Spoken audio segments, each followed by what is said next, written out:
A storyteller's job is to keep the audience invested in the story, and there are many, many different tools and techniques they use to do so. One of the most contentious tools in a writer's kit is the cliffhanger. A poorly done cliffhanger feels like it cheats the audience of story. It feels like a cheap trick to try and get them invested.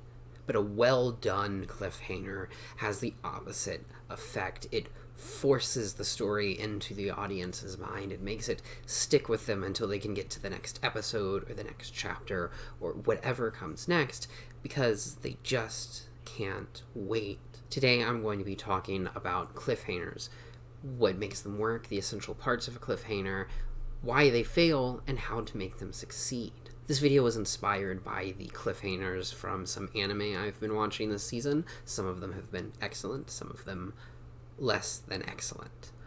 I'm not going to go into anything more than light spoilers you would expect to see in a trailer or an episode description. Additionally, all the episodes I'm going to be referencing are at least 2 weeks out of date at this point, so if you're caught up, you'll be fine.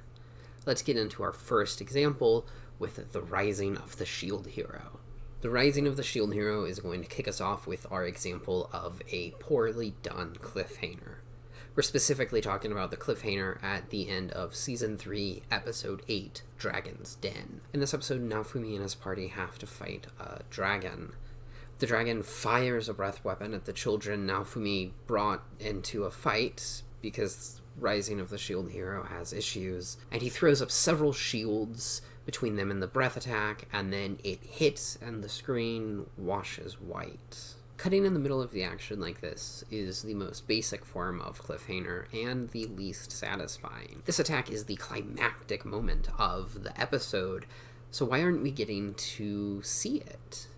Cutting out in the middle of one of the fight's peaks just deprives the audience of the story. This is why they feel cheated, because we got to see part of a cool thing instead of the entire cool thing. A cliffhanger that promises to show the audience something cool next time is the exact kind of thing that makes them want to come back.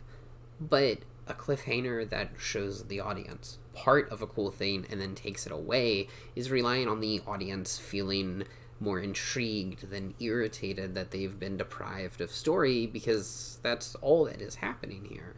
We are just being deprived of the final moment of the action this entire episode has been leading up to. This cliffhanger is weak in part because it fails to give the audience a compelling question. Besides promising something cool next time, one of the goals of the cliffhanger is to leave the audience with a question that grips their minds, really worms their way into the brain, and makes them want to come back next time. It's as simple as what happens next, but the specifics of the cliffhanger provide detail to the question.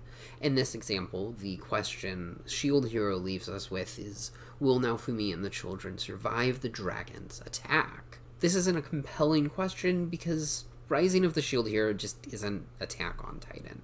This isn't the kind of show that's going to incinerate children or kill its main character. And that's not a knock against Rising of the Shield Hero. It does mean that this fails to become a compelling hook.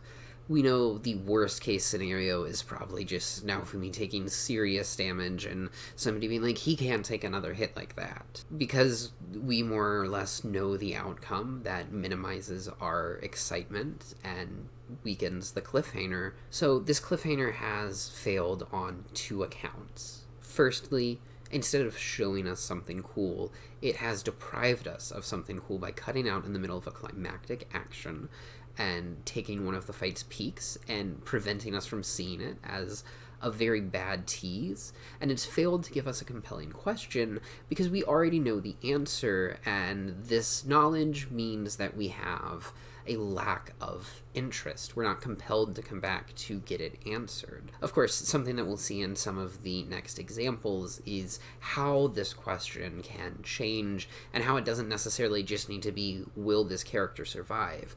There are other questions you can pose to the audience that will make them want to come back. For an example of an excellent cliffhanger that also cuts in the middle of a multi-episode fight scene but does everything right, we're going to have to turn to one of the most anticipated anime of the season, Jujutsu Kaisen.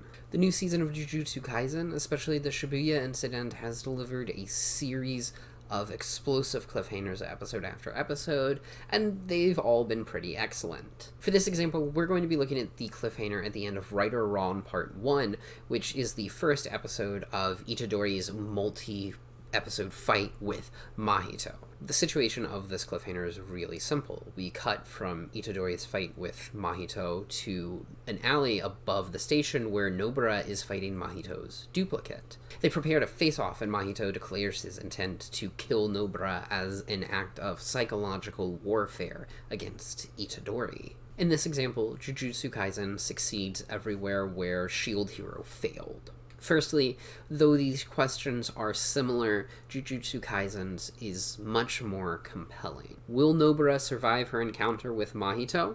We really want to say yes, but the Shibuya incident has proven that Jujutsu Kaisen isn't afraid of trimming the cast like an overgrown bush. Another way to frame this is that Nobara's chances of survival are much lower than Naofumi's just because of the show. Will this character survive suits Jujutsu Kaisen far better than Shield Hero because of tone, theme, and just what we've seen in the show before. So this cliffhanger is better tailored to this specific show, episode, and arc.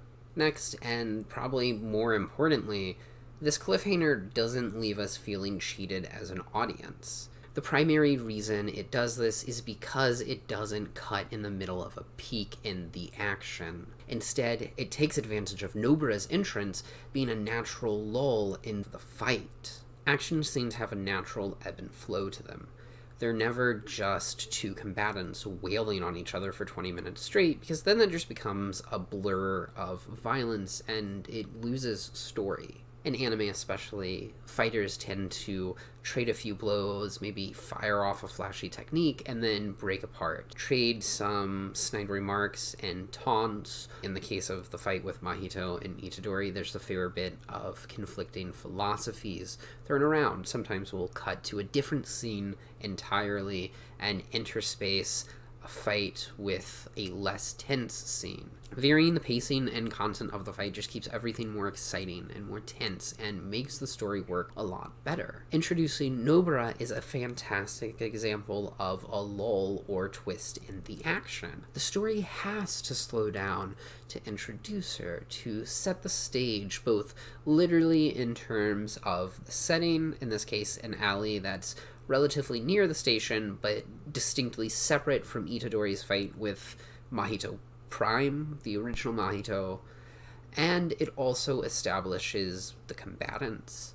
And because it breaks away from Itadori and Mahito hitting each other to do this, it creates a natural breathing point in the scene. Taking advantage of this natural lull in the storytelling allows this cliffhanger to provide not quite a sense of resolution to the fight, but a moment where we have seen some really cool stuff. We have seen Itadori and Mahito kind of warming up with each other, and now we are being promised an escalation and additional fight scenes in the next episode. Between the Rising of the Shield Hero and Jujutsu Kaisen, we've broken down the elements of a cliffhanger, but we haven't discussed the most important aspect of using them properly. To do this, we will have to turn to my favorite anime of the season, Frieren, Beyond Journey's End. Instead of looking at the details of what makes a cliffhanger good, I'm going to be looking at Frieren to uncover the most important aspect of using cliffhangers well, putting them where they are appropriate for your story. For those who haven't been following, Frieren rarely utilizes cliffhangers. An excellent example of one that it does employ comes at the end of episode 8, Frieren the Slayer, in which we see Frieren fly off to challenge Aura the Guillotine, the biggest foe we faced thus far. It's a very simple cliffhanger, with Frieren hovering above the moon facing Aura the Guillotine, with another demon's voiceover dubbing Frieren Frieren the Slayer, the elf who has killed more demons than any other person in history. This cliffhanger is far more subtle than our other examples, but it still does everything perfectly. Firstly, the promise of what's to come. We have Frieren facing off with Aura the Guillotine. This is also a good moment to point out how a cliffhanger can have a question other than, will X character survive? We have no doubt that Frieren is going to survive her encounter with Aura the Guillotine here. The main difference between us not doubting that Frieren is going to win this fight and us not doubting that Naofumi is going to survive the dragon's attack is that they ask a fundamentally different question. The cliffhanger for a shield hero sets the scene as, will Naofumi survive? It's a moment of desperation that we know isn't going to pan out. But this, the voiceover telling us that Frieren has killed more demons than anybody in history, this sets us up for a badass action sequence starring Frieren.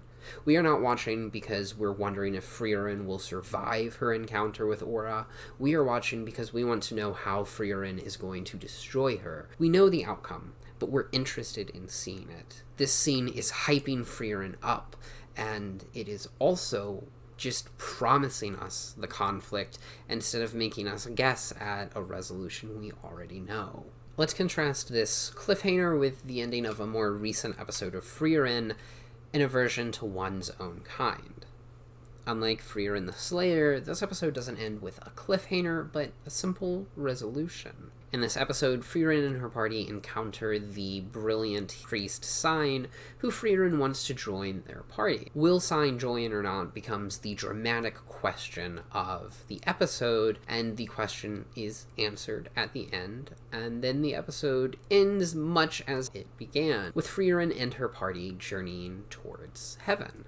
There's no cliffhanger here. The only thing this episode does to keep the audience coming back next week is end with the implicit promise that the show is continuing because Frieren hasn't reached heaven yet. Frieren doesn't end every episode with a cliffhanger because it doesn't need to, and because that wouldn't really be appropriate for the story being told here. Frieren is a contemplative fantasy story that is very literally about the journey instead of the destination. The cliffhangers work fantastically for the 3 episodes Frieren and her party fights Aura and her executioners, but that's because it's tying together several action sequences and a few intense episodes among the more relaxed story as a whole. If every episode of Frieren ended with a cliffhanger, it would become exhausting instead of exciting. These examples illustrate what makes cliffhangers tick.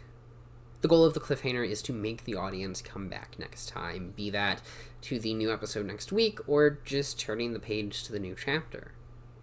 They do this by giving the audience 2 things: the promise of something epic to come, and a compelling question about what's coming next. Poor cliffhanger will cut in the middle of climactic actions, leaving the audience feeling cheated, like they just experienced a trick, and will leave weak questions that aren't that compelling because the audience already knows the answer to them. The best cliffhangers make use of the natural lulls present in good fight scenes and string together action sequences by promising the audience an ever more epic battle if they would only keep going. And of course, the most important element of using cliffhangers well is ensuring that you use them where appropriate. If you use them for every ending, eventually the audience is just going to get exhausted. They're going to feel cheated. Knowing which moments need proper, quiet resolution and which need big, fast-paced cliffhangers to keep the audience going is an essential piece of using cliffhangers well.